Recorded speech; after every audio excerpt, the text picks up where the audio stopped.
Buenas tardes compañeros, doctora, nosotros somos el equipo 2 y está conformado por Aldo Sinoé, Sara Alejandra y su servidor Edwin. A continuación les vamos a hablar sobre los desórdenes sexuales con dolor, así que vamos empezando. De manera de introducción, tenemos que los desórdenes sexuales con dolor son aquellos trastornos que conlleva la experimentación del dolor genital durante el coito. Dentro de los trastornos se estudian la dispareunia y el vaginismo. La DSM-5 los engloba bajo la categoría de trastornos de dolor genitopélvico, trastornos de la penetración. Se conoce que son entidades de etiología multifactorial que afectan en variables grados el disfrute sexual tanto de la paciente femenina como el de sus parejas. Estos trastornos tienen una implicación negativa tanto en la salud sexual y la calidad de la vida de estos pacientes. A continuación les hablaremos de manera más específica cada una de estas dos entidades. Empezando con la definición de dispareunia, tenemos que esta se define como el dolor genital persistente o recurrente asociado a la actividad sexual. Puede aparecer a cualquier edad, justo antes, durante o después del coito. Tenemos que esta identidad afecta a ambos sexos, pero tiene mayor prevalencia en el sexo femenino. El dolor se manifiesta con varios grados de intensidad y localización y afecta el placer sexual hasta el punto de evitar o abstenerse de la actividad coital o todo tipo de contacto sexual. En cuanto a la epidemiología, tenemos que la incidencia de la dispareunia es difícil de determinar debido a que los pacientes no suelen recurrir a la consulta, ya sea por pena, vergüenza, por sus creencias religiosas, su educación sexual, etc. A pesar de esto, la OMS nos reporta una incidencia mundial entre el 8 y el 22% en el sexo femenino, una prevalencia del 46% en mujeres sexualmente activas y una prevalencia del 13% en edades reproductivas entre los 20 y 29 años, con descensos directos por cada década subsiguiente. Continuando con lo que sería la clasificación, la dispareunia se puede clasificar según el momento de aparición, en primaria o secundaria. Primaria, cuando surge desde la primera relación sexual y persiste durante toda la vida, o secundaria, cuando comienza a sentir dolor durante la actividad sexual luego de años de relaciones sexuales satisfactorias. También se clasifica de acuerdo al contexto en que aparece el dolor, el cual puede ser generalizado si los síntomas ocurren con todas las parejas y en cualquier circunstancia, o situacional si los síntomas ocurren en ciertas posiciones, tipo de estímulo o compañero específico. También se clasifica de acuerdo al lugar de presentación del dolor, el cual puede ser superficial a la entrada del introito vaginal o durante la penetración, y el profundo cuando es la penetración profunda y durante los movimientos coitales.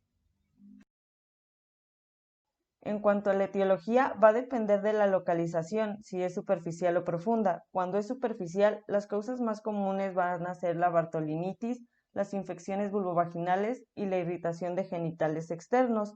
Por otra parte, algunas de las causas de la profunda van a ser la endometriosis, la enfermedad pélvica inflamatoria, las infecciones sistémicas, las malformaciones genitourinarias, deficiencia estrogénica, fibrosis uterina, cistitis, miomatosis uterina, inmunosupresores, dolor crónico, quimioterapia, traumatismos, radiación pélvica o colon irritable. Sin embargo, en estas tablas solo se mencionan causas de dispareunia en mujeres. En cuanto a los hombres, podemos encontrar que las principales causas van a ser la eyaculación dolorosa aislada, las infecciones, por ejemplo, prostatitis, cistitis o epididimitis, si padecen fimosis, si tienen curvatura anormal de pene, si tienen frenillo corto, algunas enfermedades como enfermedad de Peyronie, atrapamiento de nervio pudendo o algunos fármacos, principalmente antidepresivos tricíclicos o antipsicóticos. Finalmente, también podemos encontrar que la dispareunia puede ser de origen psicológico, tanto en hombres como en mujeres. Esto se relaciona principalmente por situaciones como el abuso sexual, dificultades de relación con la pareja, baja autoestima, relaciones previas dolorosas, estrés, entre otras causas. A manera de diagnóstico, para la evaluación es imprescindible una historia clínica y una historia sexual exhaustiva y minuciosa. Esta debe de incluir todos los antecedentes patológicos, familiares y personales, así como las alergias o consumo de medicamentos, toxicomanías, antecedentes personales patológicos, etcétera, etcétera, etcétera. Una historia clínica completa. Además, la bibliografía nos dice que existen unas preguntas que son imprescindibles, que no deben de faltar en cualquier síntoma de disfunción sexual del deseo o la excitación. Estas preguntas abarcan el inicio en tiempo, desde cuándo padece el dolor durante las relaciones, la ubicación o la manera en que este dolor surge, a manera del dolor surge cuando es penetrada o en la inserción profunda. También el inicio en forma, aparece habitual o esporádicamente.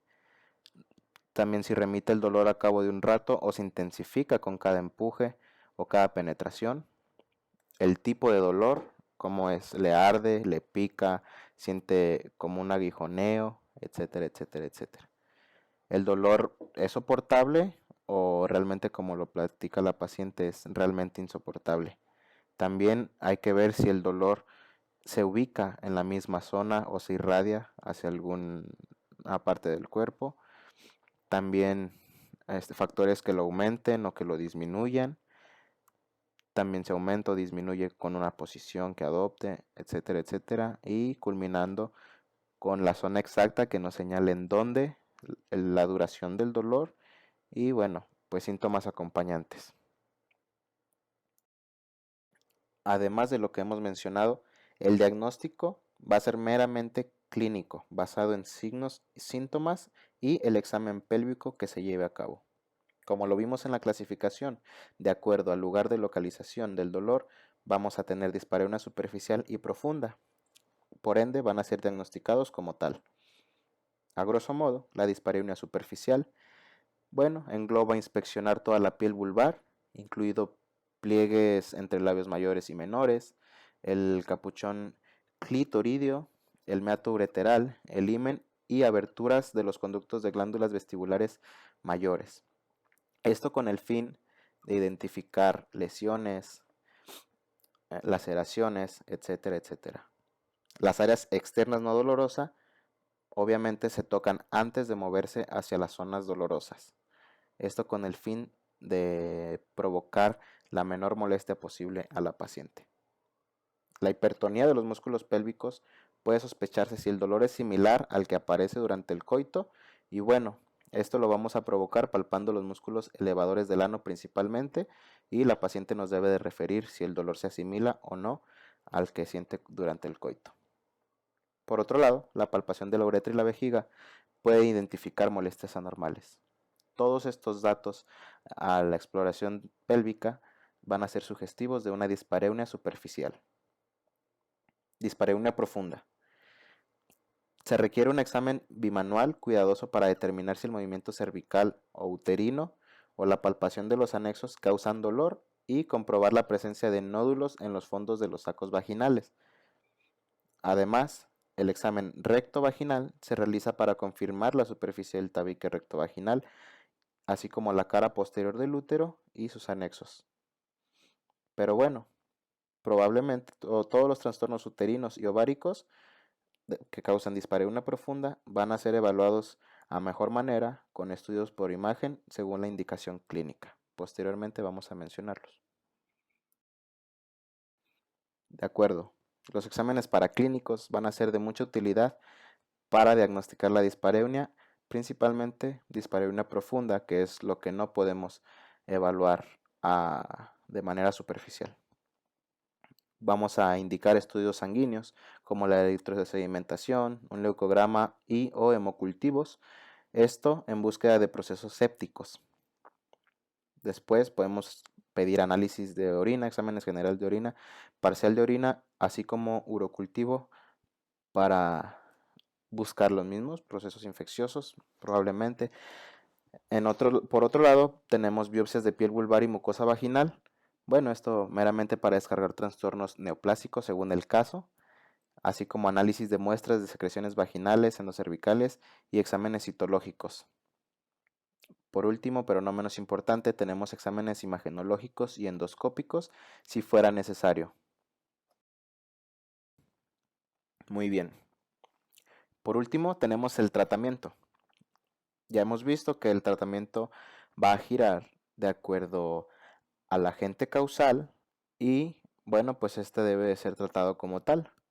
Aquí a manera de un esquema les puse algunas causas, por ejemplo, del lado izquierdo y el tratamiento como tal que se puede utilizar del lado derecho. Si estamos hablando de una infección de vías urinarias o cualquier otro órgano sexual interno de origen bacteriano, pues bueno, debemos de abordarla con un tratamiento antibiótico como tal. En un caso de endometriosis, pues la bibliografía nos marca que se puede tratar con hormonas sustitutivas o en casos más severos con intervención quirúrgica, ya sea una histerectomía o medidas quirúrgicas como tal. En caso de verrugas genitales, generalmente producidas por virus del papiloma humano, bueno, tenemos los inhibidores de crecimiento celular, como lo son la podofilina, el imiquimod o el ácido tricloroacético, o ya sea también en casos más severos, bueno, estas pueden ser tratadas con láser o ser electrocauterizadas también. Si estamos hablando de pacientes menopáusicas, premenopáusicas o postmenopáusicas, así como pacientes también que han recibido una cirugía pélvica previa o reciente, bueno, vamos a hablar de sequedad vaginal, a lo cual pues se puede tratar con lubricantes, un tratamiento hormonal sustitutivo, ya sea local o con láser, y bueno, en algunos casos también hay que ayudar reforzando con algo de fisioterapia en los mismos musculatura perineal. Por otro lado tenemos la vulvodinia, que bueno, pues aquí tenemos dos abordajes, el tratamiento farmacológico y la psicoterapia. Dentro del tratamiento farmacológico puede ser local o sistémico. Hablamos aquí de la lidocaína en gel al 5% todas las noches, acompañado de gabapentina tópica de 2 al 6%. Y bueno, pues a manera de tratamiento por vía oral está la amitriptilina y la duloxetina. La psicoterapia, en un momento haremos un énfasis, pero bueno, pues es la educación sexual y la terapia sexual también. Y por último tenemos en casos severos, casos graves o refractarios a los tratamientos antes mencionados, bueno, tenemos el tratamiento quirúrgico, específicamente la vestibulectomía, que prácticamente es una escisión de la mucosa del vestíbulo vaginal afectada y pues bueno, así erradicar como tal esta dispareunia. Por último, tenemos el tratamiento de dispareunia de origen psicológico. Ya mencionamos previamente un poco, pero bueno, aquí tenemos que hacer énfasis porque bueno, es muy común la dispareunia de este tipo, el origen psicológico, y bueno, debe ser tratado como tal. Hablamos que debemos de incluir nosotros a las pacientes todos los factores, sean biológicos, emocionales y de relación como pareja. Como parte de los métodos psicoterapéuticos pueden utilizarse, uno, la combinación de desensibilización con la misma pareja, el uso de dilatadores graduados, a continuación les mencionaremos un poco acerca de eso, así como terapia y educación sexual, ya sea individual, en conjunto o incluso con una pareja subrogada. Por otro lado, se hace una estimación, una aproximación gradual, incluidas la educación, tareas específicas en casa, como lo mencionaremos ahorita con los dilatadores graduados, y terapia cognitiva. También se han intentado terapias de relajación acompañadas o no de hipnosis y han tenido cierto beneficio. Por otro lado tenemos reeducación pélvica perineal combinada con la terapia cognitiva conductual. Y bueno, la psicoeducación enfocada a disminuir el miedo, el pavor y la ansiedad asociada con el dolor a la penetración. Muchas pacientes cursan con este temor, un miedo a ser penetradas por el mismo dolor que el padecimiento les causa. Y bueno, esto nos lleva al último punto, que es el alivio de la hipertonía, como lo hemos mencionado, lo hemos venido mencionando en la exposición, la hipertonía muscular vaginal mediante la dilatación progresiva de la vagina. ¿Cómo? Con estos dilatadores graduados. Es una serie de objetos que se introducen en la vagina que vienen graduados de menor a mayor calibre y bueno, conforme vaya sintiendo la paciente como vaya tolerando, bueno, pues van a ir cambiando hasta llegar al punto en el que desaparece por completo la dispareunia como tal. Y así es como terminamos el tema de dispareunia. El siguiente trastorno sexual doloroso del que les hablaremos es el vaginismo. El vaginismo se va a definir como la dificultad persistente o recurrente para permitir la penetración bien sea genital, digital o instrumental, a pesar de que la mujer tenga el deseo de que ocurra. Esto va a suceder debido a una contracción involuntaria de los músculos que rodean el tercio externo de la vagina, generando tensión y dificultad en las relaciones interpersonales. En cuanto a su epidemiología, la prevalencia está poco estudiada por las dificultades metodológicas. Los resultados hasta ahora reportados son menores del 5%. Tiene conmovilidad con otras disfunciones sexuales como por ejemplo el bajo deseo sexual, problemas de la excitación y con el orgasmo. Etiológicamente hablando, está demostrado que el dolor se debe a una gran variedad de posibles causas, ya sean educativas, psicológicas y culturales. La mayor parte de los estudios, bueno, nos dicen que las causas se deben a factores psicológicos. Estos descritos como un mecanismo de defensa fóbico ante la amenaza de un encuentro erótico, generalmente basado en experiencias psicosexuales negativas en un pasado, ya sea en la infancia o en la adolescencia.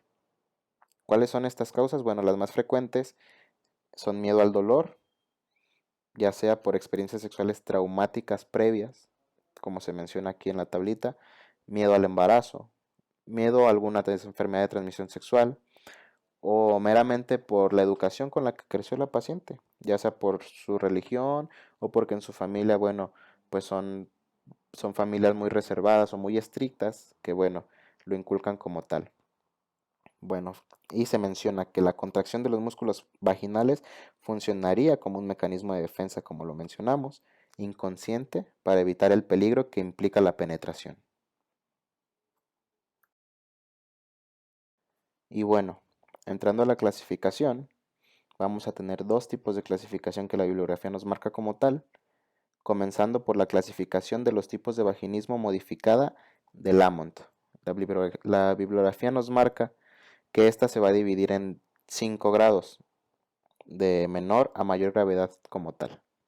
El grado 1 únicamente nos dice que va a haber un espasmo de los músculos elevadores del ano que va a desaparecer al conversar y tranquilizar a la paciente o que ella misma se calme. El grado 2 vamos a tener ese mismo espasmo de los músculos elevadores del ano principalmente que va a persistir durante el examen ginecológico, urológico o proctológico.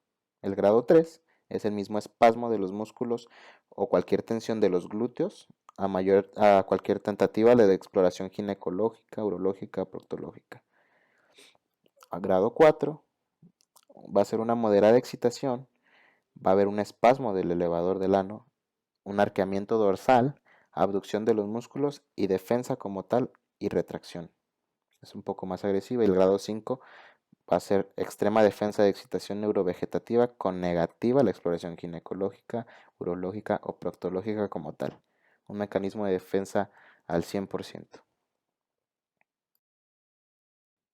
Y bueno, continuando con la segunda clasificación, tenemos la clasificación de Francisco Cabello Santamaría. Él nos clasifica el vaginismo como leve, moderado, grave y muy grave respectivamente. El grado leve nos dice que la mujer permite tener relaciones sexuales plenamente satisfactorias, excepto por su incapacidad para ser penetrada. Pero bueno, nos menciona que existe una leve posibilidad de introducir un dedo en la vagina en ciertas condiciones y bueno, que a veces es posible una penetración anal sin dificultad. El grado moderado, pese a sentir placer durante el juego erótico o la actividad sexual, no es posible introducir ni un solo dedo. A manera de el estadio grave, bueno, pues ya la incapacidad para ser penetrada va unida a una situación de rechazo a todo lo relacionado con el sexo o la actividad sexual. Esto acompañado de complejas maniobras de evitación. La paciente se niega a tener el acto sexual. Y bueno, muy grave, pues ya suele venir rodeado de una intensa sensación de miedo cuando la mujer sabe que existe una posibilidad de tener una relación o una penetración como tal. Además, se asocia con la alteración de la excitabilidad o aversión total de la actividad sexual. En cuanto al diagnóstico, tenemos que este se hace mediante la evaluación clínica. El diagnóstico de vaginismo se sospecha basándose en los síntomas que la paciente nos refiere, que por lo general son la incapacidad de penetración que se acompaña de dolor, que a su vez suele asociarse a la angustia, baja autoestima, miedos y depresión. Es importante descartar otras causas de dispareunia, como lo son las alteraciones anatómicas, causas infecciosas, vaginitis atrófica, lubricación inadecuada, todo esto mediante el examen físico. Durante el examen, la paciente suele estar tensa, con la musculatura perineal y de los muslos contraídos. Es importante recordar que las mujeres que sufren de vaginismo tienen una lubricación normal, conservan su deseo sexual y son capaces de tener orgasmo. Cosas que no pueden faltar en la historia clínica. Identificar si el vaginismo es primario, secundario, generalizado o situacional. Buscar características de la relación de pareja como son la comunicación, intimidad y conflictos. Identificar si existe disfunción sexual con la pareja. Explorar los pensamientos de la mujer antes, durante y después de la actividad sexual. Indagar conocimientos y actitudes sobre la sexualidad, comunicación sexual con familia, amistades, falsas creencias, antecedentes de abuso sexual, violación, experiencias sexuales o ginecológicas traumáticas. Todo esto con el objetivo de llegar a un diagnóstico más preciso y darnos una idea del rango terapéutico que tenemos que llevar con esta paciente o grupo de personas involucradas con ella misma. Tratamiento.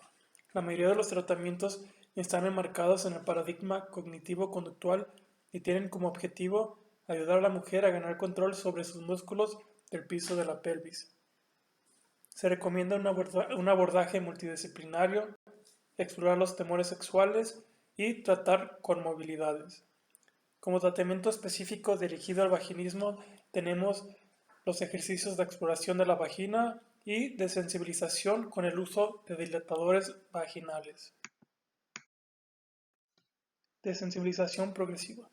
Este tratamiento tiene como objetivo que las mujeres se acostumbren gradualmente al contacto cerca, alrededor y después de atravesar el introito. Las mujeres primero se tocan diariamente lo más cerca posible del introito, abriendo los labios con sus dedos. Una vez que el temor y la ansiedad debido al toque del introito ha disminuido, la mujer puede tolerar el examen físico.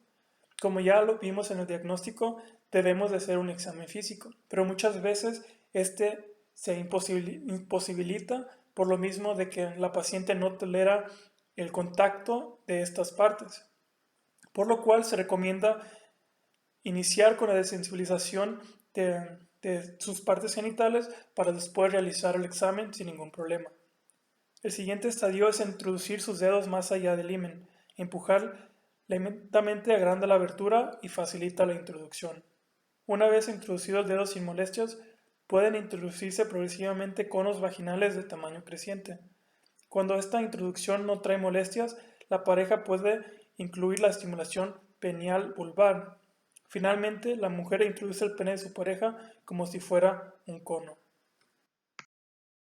En cuanto a los ejercicios, se recomienda la realización de ejercicios de Kegel para la contracción y relajación voluntaria y consciente de los músculos perineales. Con esto se intenta que la mujer tenga mayor habilidad para identificar los músculos implicados.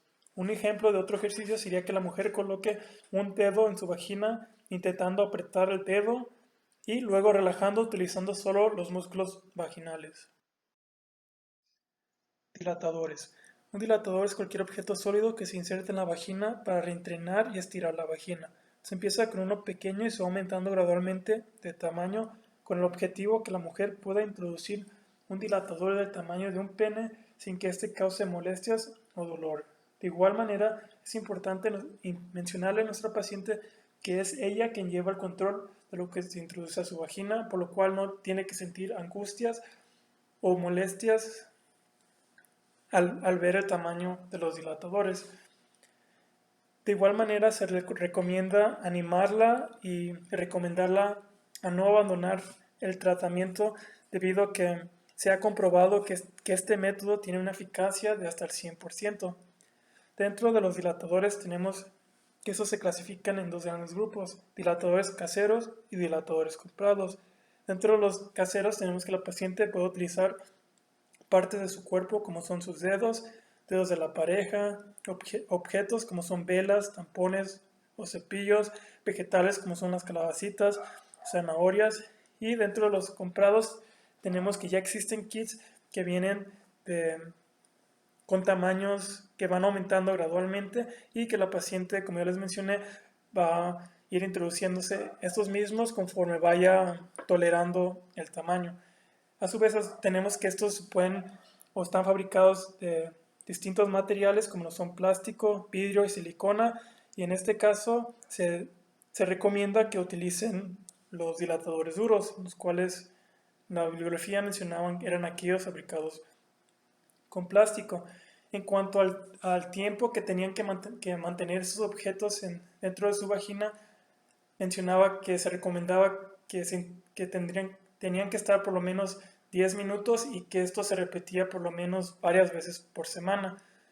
Y que el tiempo del tratamiento, pues como ya les mencioné, el objetivo es que pueda introducirse un dilatador de tamaño de pene sin que este cause dolor.